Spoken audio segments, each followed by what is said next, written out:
c'est Atsuki-san et on se retrouve pour ma toute première critique analyse des scans de Fairy Tail.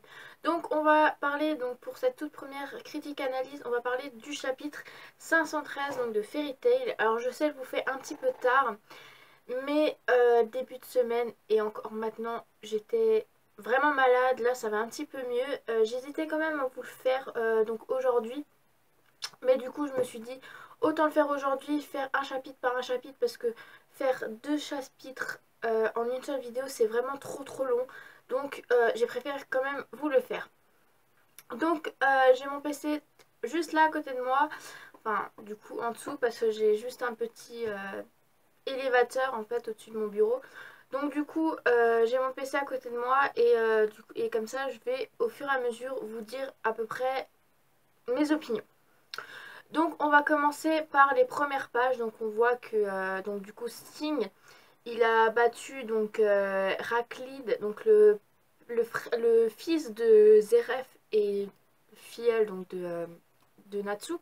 Donc il a réussi à le combattre grâce donc à son pouvoir et grâce au pouvoir donc de Rogue. Donc ensuite on voit que il y a Yukino et donc Minerva qui arrivent, qui sont contents qu'ils aillent bien. Pareil pour Kagura qui était toujours là. On voit Minerva qui s'excuse ce qu'elle a fait par rapport à Kagura pour les jeux intermagiques. Donc ça c'est déjà une bonne chose. On voit déjà que elle est un peu plus sympathique envers les autres depuis l'arc de Tartaros. Parce que du coup, à l'arc Tartaros, Erza a réussi à la convaincre et tout. Et donc Sting et enfin Sabertooth donc à aller chercher donc Minerva pour qu'elle réintègre la guilde. Parce que du coup Sting c'est le nouveau maître donc, de la guilde. Donc ensuite on voit Rogue et donc Sting complètement épuisés. Donc ils m'ont laissé le reste du boulot donc à Fairy Tail. On voit aussi une pose un peu bizarre de Angel. Je ne dirais pas vraiment. Voilà, c'est Fairy Tail. Donc on voit bien qu'elle est vraiment space cette pose. Donc Sting et Rogue donc, laissent la place à Fairy Tail. Ils ont quand même bien combattu. Je ne pense pas qu'ils feront d'autres combats par rapport donc, à Alvarez. Ils ont combattu quand même un des Springan, donc c'est déjà quand même pas mal. Et ensuite on voit donc Erza qui... on voit Kagura, pardon. Donc qui regarde bien en haut d'une falaise et qui pense à Erza comme quoi elle veut pas qu'elle meure et tout ça. Donc c'est quand même une... voilà. Ensuite on voit donc le combat de Erza contre Aileen. Et là franchement c'est la grosse révélation. Voilà, c'est quand même assez fou. Moi quand j'ai lu le chapitre, donc je l'ai lu quand même lundi soir. Donc là on est jeudi. Quand j'ai lu lundi soir, j'étais quand même assez surprise, quand même d'une certaine façon. Bon après, comme dit, les chapitres avant, on aurait pu s'en douter parce que du coup, Aileen cherchait Erza partout. Donc voilà. Donc elle combat Aileen et Aileen arrive à stopper donc les attaques de Erza. Donc elle va faire une grosse fleur avec ses épées. Et ensuite, donc on va arriver vraiment au moment fatidique où Aileen va demander à Erza si elle ne se doute pas de quelque chose. Parce que c'est vrai que c'est quand même assez fou. Donc elle va longtemps réfléchir, enfin elle va dire donc Erza tu te doutes de rien et tout. Et donc Erza pour elle non. Et là c'est la grosse révélation. Aileen va avouer à Erza que c'est sa mère. Il y a vraiment la grosse page avec marqué je suis ta mère. Et on voit Erza complètement choquée. Et attendez, c'est pas tout, hein, parce que les révélations sont pas encore tout à fait au point. Donc du coup, Wendy qui est présente au combat avec Erza n'en croit pas du tout. Elle est là, genre what? Qu'est-ce qui se passe? Et donc on voit Erza qui dit donc à Eileen c'est un mensonge et tout ça. Et qu'elle lui dit que j'étais complètement seule quand j'étais à Rosemary.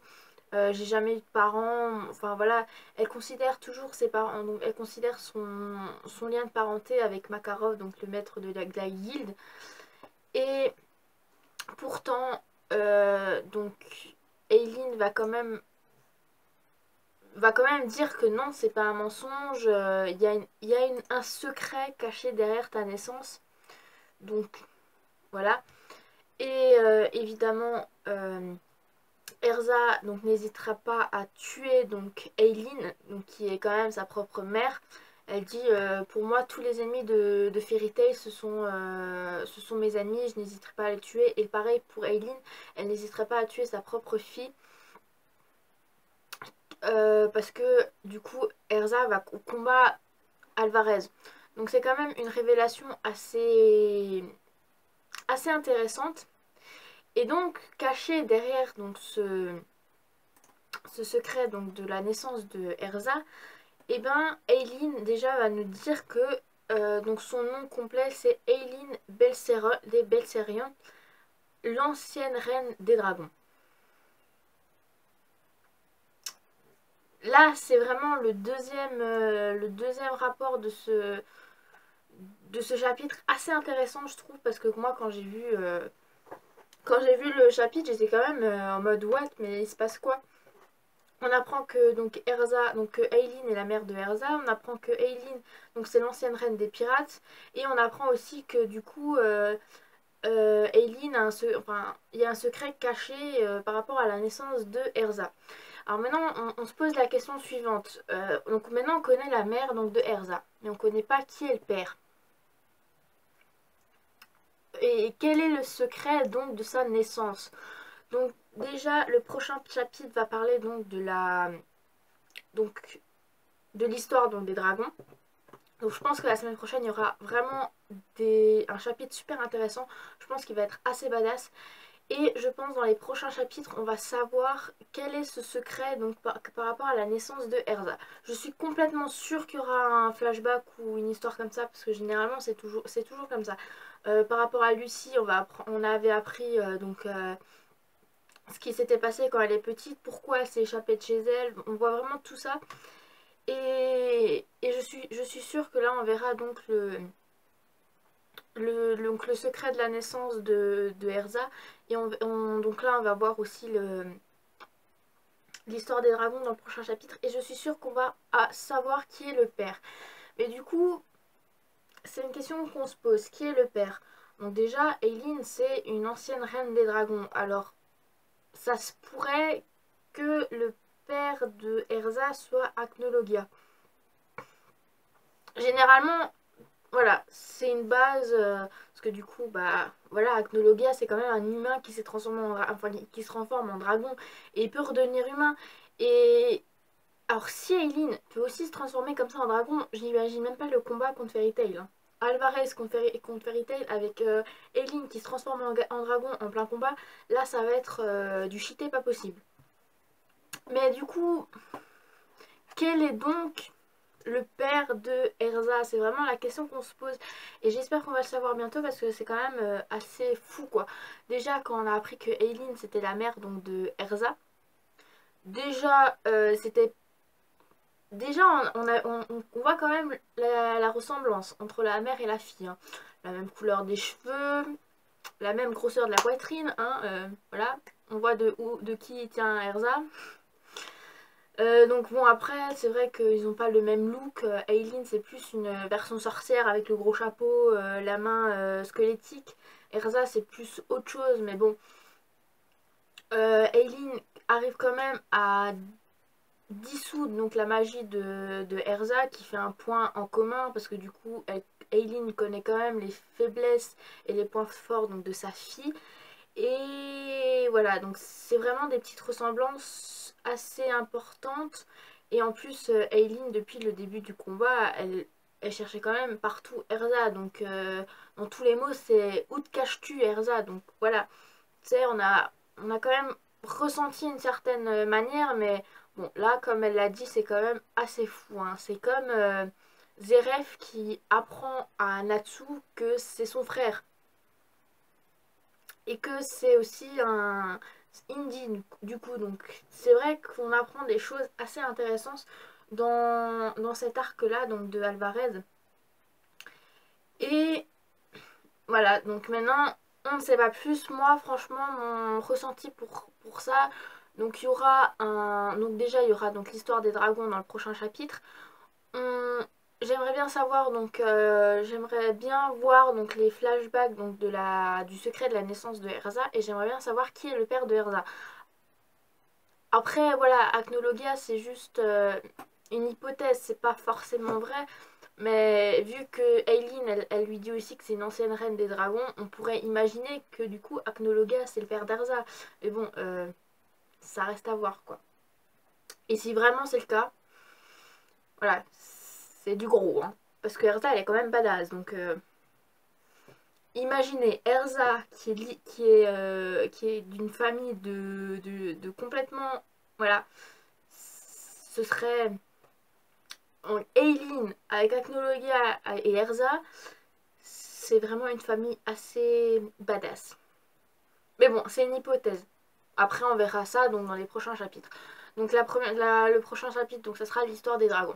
Donc c'est vraiment trois choses que j'aimerais savoir. Donc le prochain chapitre donc de l'histoire des dragons, je pense qu'il va être assez intéressant. Je pense, on verra ça donc vous verrez ça dans la prochaine critique analyse de ce que je vais vous faire. Et donc le secret de la naissance de Erza et qui est le père de Erza. C'est vraiment les 3 points que j'aimerais savoir vraiment. Et là, le chapitre 513 a été vraiment quand même pas mal, je dois avouer. Donc écoutez, cette vidéo donc elle est finie. Je sais elle était un peu courte. Bon, j'ai pas vraiment grand chose à dire comme je vous... Voilà. On a quelques petites choses intéressantes, mais après où ça va aller, c'est moins...